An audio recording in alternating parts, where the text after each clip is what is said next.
DZRH, Elizalde. Forget the past, it's time to mend. A corporate thing. So, ang sinasabi ko na lang,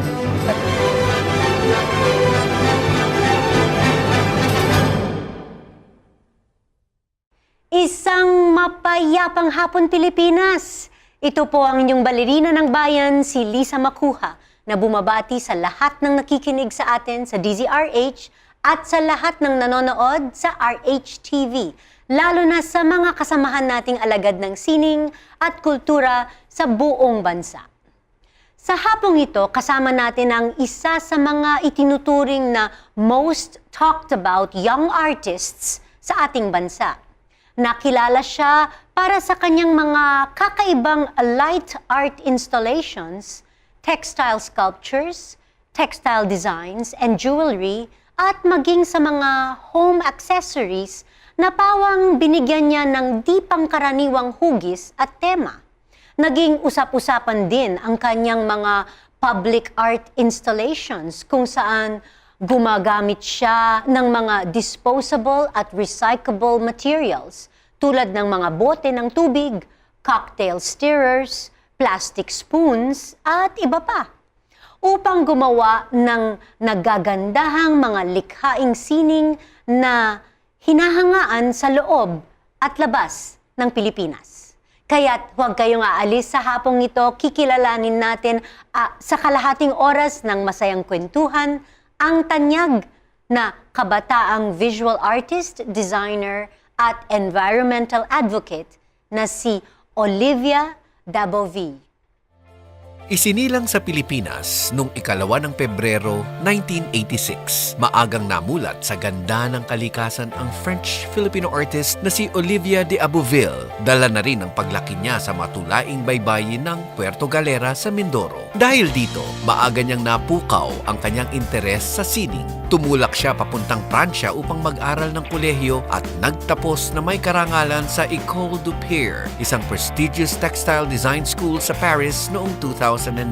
Binigyang pansin niya ang paggawa ng mga tapestry at textile structures at kung paano magagamit ang mga pamamaraan nito sa paglikha ng sarili niyang sining. Ginanap ang kanyang unang solo exhibition na pinamagatang Chasm sa Ayala Museum noong 2010 na sinundan naman ng Sacred Geometry sa Altomondo Gallery noong 2013. Mula pa noong 2011, si Olivia ay gumaganap bilang curator at installation artist sa taunang Malasimbo Music and Arts Festival sa Puerto Galera. Nakapagtanghal na rin siya sa mga exhibition sa iba't ibang mga museo, gallery, hotel at festival sa Paris, Lyon, Hong Kong, New York at Singapore, kung saan nagpakita siya ng mga kakaibang likha kabilang ang mga textile jewelry, sculptures, lighting designs at installation art. Isang mainit na pagbati ang hatid ng Art2art sa tanyag na artist at designer na si Olivia de Abouville. Magandang hapon, Olivia, and welcome to Art2art. Magandang hapon po. Thank you for inviting me.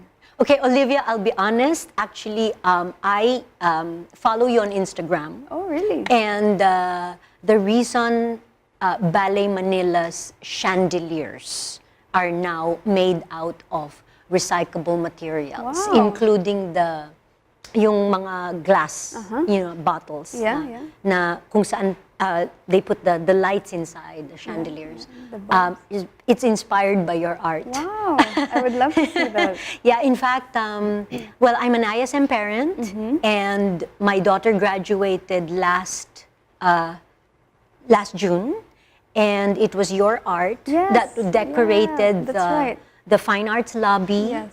the outside, the corridor outside, and the stage. Okay, I didn't see the setup, but I lent them Yes. my dandelions. Yes, the Yeah. dandelions, it was all there. It's set up for the graduation. So, yes, that has, I mean, that's why I'm very, very familiar with your art installation. Oh, I'm glad to hear that.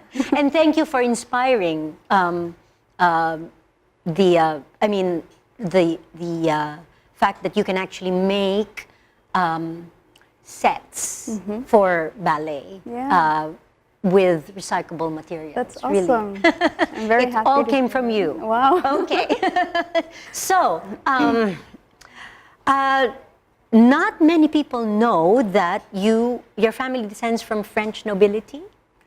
Yes, that's correct. Uh-huh. Yeah. Okay, tell us about your father, Hubert d'Abouville. Yes. He landed in the Philippines and made this his country, his second home. Yes, actually, he traveled around the world when he was younger. This is another life. He came from Hawaii or Tahiti, and he landed in the Philippines. His first night, actually, he was sleeping under the stars in Rizal Park. And then he met fellow Filipinos there and fell in love with the country, and then moved along with his travels. And a few months or a year later, or a couple of years later, he was offered a job in Manila. So Okay. he was very familiar with the culture and the Filipinos. This was a long time ago. Actually, he has lived more in the Philippines than in France. Ah, Yeah. wow. Yeah. Okay. Yeah. He married my mom in '82, Uh-huh. and they have 4 kids. I'm number 2. Okay. Four. Yeah. And you speak French? I speak French. Yes. Okay. Among others? Or? Tagalog actually was my first language. My mom would speak to us in Tagalog. But I went to the French school. There's a French school in Manila. Okay. So my whole education was done in French. So it actually took over Filipino. We actually speak French at home. My mother as well. She's a big Francophile. It's like Kaya hindi tayo pwedeng magtagalog ngayon. well, yeah, my Okay lang, Tagalog, okay lang. my Tagalog stayed very childish because it hasn't really evolved since those days. But of course, I'm just jahe. I can speak, but I'm just. Okay. Yeah, Okay. jahe. So your mom's Filipina, your father's French. Yes. Tell us what was it like growing up in that kind of dual cultural Asian and European household? It was great.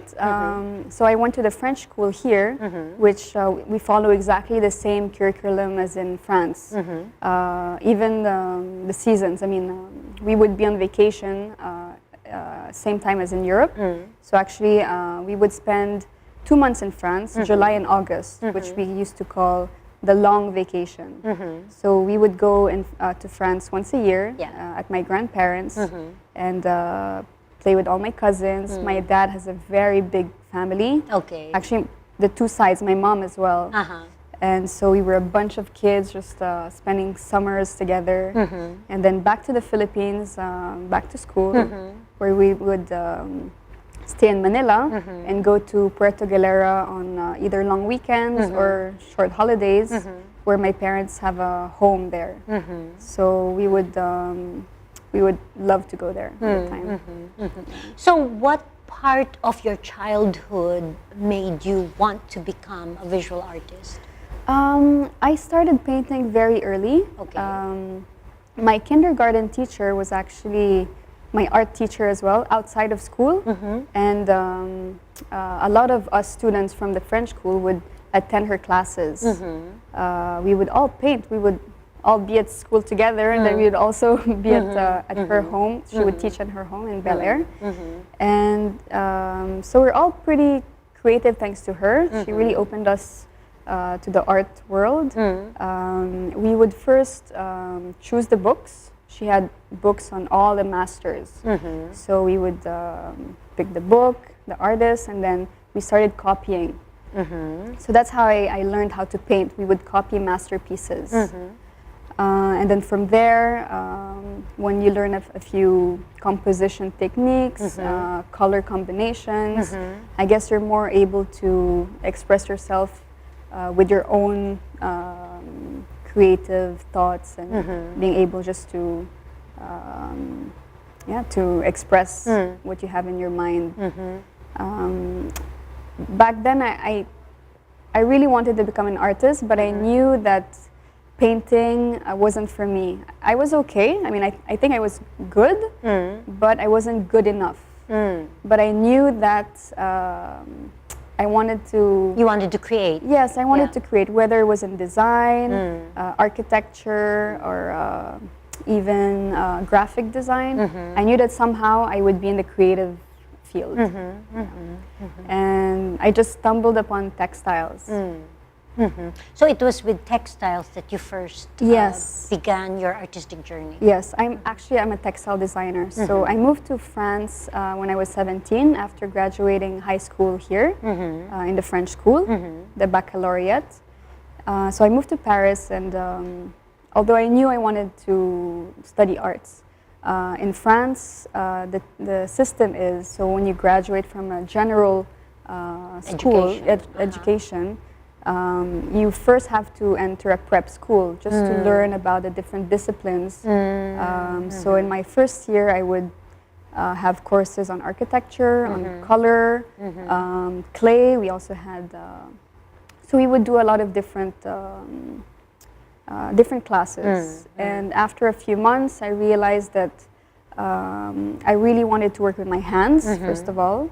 I loved color, texture. And so textiles seemed like a really good fit. And actually, when I said earlier that I just stumbled upon it, it's not actually true, because here in the Philippines, we're so blessed with beautiful traditional textiles. Yes, that's true. And actually, my mom has a nice collection. So even from my early years, without really knowing, I would already be inspired by those patterns and textures, natural fibers, and all of that. Okay. So what brought you into the art with the cocktail stirrers and the water bottles? Yes. You know. So even though I work with plastic and recycled objects, there's still a textile element. For example, the lights that you saw at ISM, the bottles are all interwoven. So I don't use glue, or they're all interlaced together. So in a way, it is a textile, even though it's volume. That's true. That's true. There's always an element of textile in what I do. Yeah. Now I do a lot of more traditional textile. I use real textile as a medium to create my artworks. But I do go back and forth with my recycled pieces, and then the more, let's say, fine, more, I wouldn't say valuable, but what's the term that I can use? Yeah, maybe a more finer material, noble material than the plastic, recycled plastic. Okay. We'll get more into that later. Marami pa po tayong pag-uusapan kasama ang visual artist at designer na si Olivia Daboville. Dito pa rin sa Art2art. Magbabalik po kami pagkatapos ng ilang paalala. Programang hatid ay sining at kulturang para sa lahat.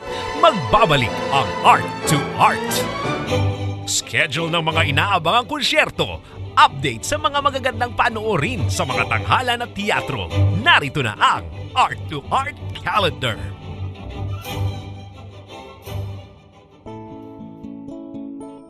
Narito ang ating arts calendar. Sa teatro, tampok si Lea Salonga at ang Broadway actor na si Eric Kunz sa unang international production ng Fun Home na nagwagi ng 5 Tony Awards noong 2015, kabilang na ang Best Musical. Magbubukas ito sa November 10, alas 8 ng gabi sa Carlos P. Romulo Auditorium, RCBC Plaza, Ayala Avenue, Makati City. Ang Fun Home ay batay sa best-selling graphic memoir ni Alison Bechdel. Para sa kompletong detalye at tumawag sa Ticket World 891-9999. Sa musika, inihahandog ng opera intima ng music artist ang The Medium ni Giancarlo Menotti. Isang thriller musical drama, November 11, 13, November 16 at November 18 sa Mirror Theater Studio, SJG Center, Kalayaan Avenue, corner Don Pedro Street, Poblacion, Makati City. Tampok sa produksyong ito ang mga singer-actors na sina John Abella, Jay Valencia Glorioso, Lara Maige, Ronaldo Abarquez, Stephanie Aguilar, Margarita Rocco at pianistang si Dingdong Fiel. Ang kilalang tenor na si Arthur Espiritu ang music director. Para sa ticket at karagdagang impormasyon, tumawag sa Ticket World 891-9999 o sa Music Artists Inc. 895-8098. Sa sining biswal, inihahandog ng Cultural Center of the Philippines ang solo exhibition ni Russell Trinidad na kilala bilang Dr. Karayom. Pinamagatang Linya. Ang naturang exhibit ay nagtatampok sa mahigit na 300 obra ni Karayom na makikita sa Pasilyo Vicente Manansala ng CCP hanggang November 20. Para sa karagdagang detalye, tumawag sa Visual Arts and Museum Division Production and Exhibition Department 832-3702 o mag-email ccp.exhibits@gmail.com o bumisita sa website culturalcenter.gov.ph. Usapang sining at kultura para sa lahat. Kasama ang balerina ng bayan, si Lisa Macuja. Art2art.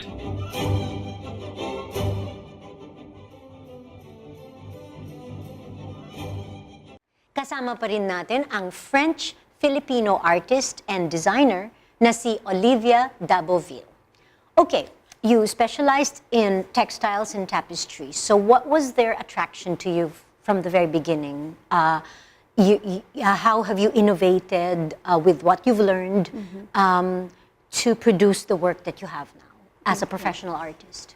So my last year of school in Paris, I would already use the recycled material. I would ask my friends not to throw away their plastic bags or water bottles or whatever, and I would collect a lot. So I was the hoarder of plastic. You were the garbage collector. Yes, exactly. Yeah, but I was very picky because Yeah. it had to be translucent. Yeah, I didn't want to work with green or whatever Yeah. color. I really had to use translucent plastic because during my whole last year, you actually choose a theme on which you will dedicate the whole year. It's like a thesis. So all your artworks would be based on that theme. And my theme was the ocean and the sea creatures, the jellyfish and all the beautiful creatures that we find in the ocean. Was So- that inspired by your house in Puerto Galera Yes, in your actually, childhood? yes, Yeah. definitely. That's definitely it. I'm very fond of the sea. I'm a diver. Okay. Water is just my element, I guess. So I would collect all these plastics, cut them, manipulate them, and then interlace them, weave them together. So that's actually how I started. And from there, to enhance the quality of the plastic, I would use lighting, either within the artwork itself or just directional lighting to bring the work to life. So that's how I ventured into lighting design from there. So I would do a lot of different things that would lead me to different directions. I really enjoyed working on lighting designs. Okay. And so where is this artistic, creative journey taking you next? Wow. Now I'm doing more large-scale pieces, wall-bound. Actually, it's great to be an artist now in the Philippines. The timing is good because there are so many new hotels popping up, new casinos, restaurants, and of course they all need art. And so I'm quite busy now with that, commissions for different spaces, which is great because I challenge myself as well. And for those kinds of spaces, you have to respect the client's wish, the style of the area. So that's why you have to be creative but still stay true to your own voice. Okay. Yeah, of course, of course. So let's talk about commissioned works.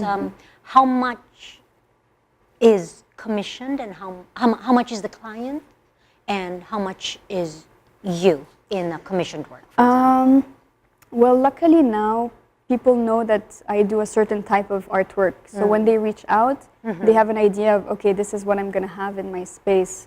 So in that sense, I guess that's me. And then they would come in with okay, I want this size, I want this color. So they give the direction, and then luckily so far they have trusted me to just do my own thing. So that's great. Okay, okay. And you're one of the really fortunate visual artists who doesn't need a day job. That's my day job. Okay. Yeah, I mean I'm a full-time. Yes. Well, actually, I just gave birth Oh, okay. in January, so I'm a mom as well. So you're a mom. Yes, Okay. I'm a mom. So now I have to split my time half during the day, half with my son, and then the other half when he lets me work. Yeah. I work on my commissioned works. Okay. So what's that like, being a parent, being a mom, it's and fantastic. being an artist as well? I really love it, and I'm very fortunate. I can choose my hours. I don't have a 9 to 5. I work on weekends. I can work at night. I'm very flexible, so I dedicate my time to him. And then when I have commissions, of course, I work on that as well. And I live very close to my parents. So I just stroll him to my mom's, and then she Wait, takes... you live in Puerto Galera? No, I'm back. I live in Manila now. Oh, okay. Yeah, I'm back in Manila. Okay. So she takes care of him during the day. I see. I mean, my studio is actually at my parents' house. I see. I work from there, so Okay. it's easy. He's just there. Yeah. And I understand you work also with Gawad Kalinga? I actually worked with some women of Gawad Kalinga back in 2011, I think, 2012. So around 5 years ago. Yes. So when I started, I would do everything myself, the weaving and everything. And for my first big commission, of course, you have time constraints, and I couldn't do everything myself because that would take a year. I calculated with.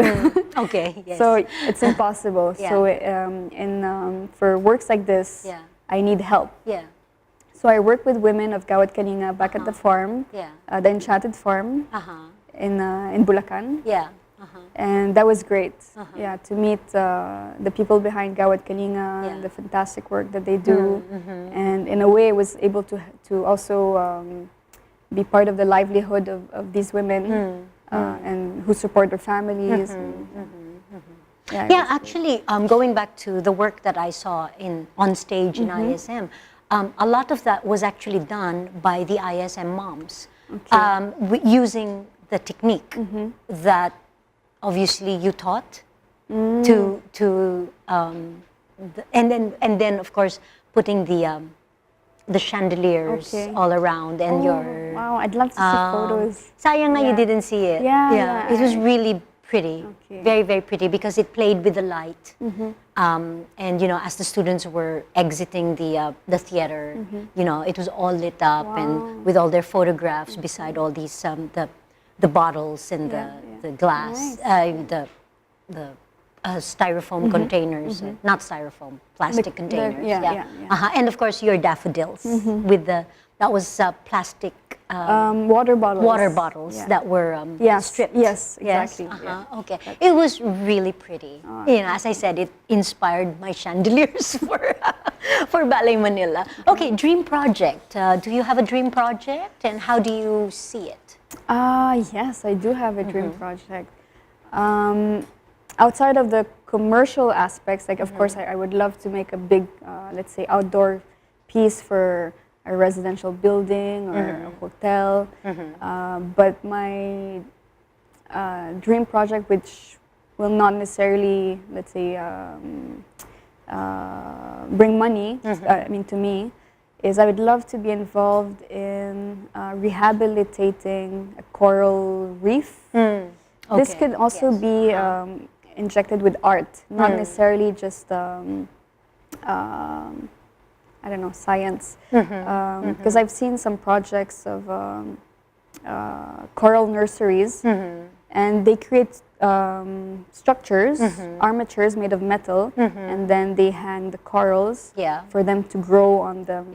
I think we can also... so the coral reef can be a living, breathing sculpture. Yes, definitely. Okay. So I would love to be involved in a project where I can maybe design part of the reef and then see the coral grow on them.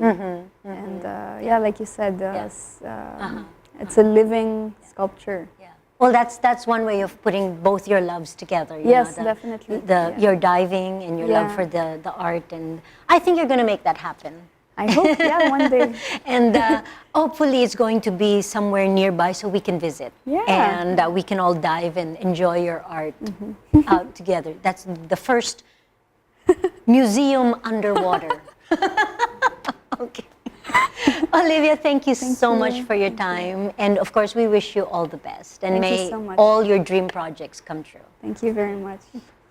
Hanggang sa susunod na linggo, samahan ninyo kami ulit dito sa Art2art, kung saan ang usapang sining at kultura ay para sa lahat. Ito po ang inyong balerina ng bayan, Lisa Macuja, nagpupugay sa artistang Pilipino.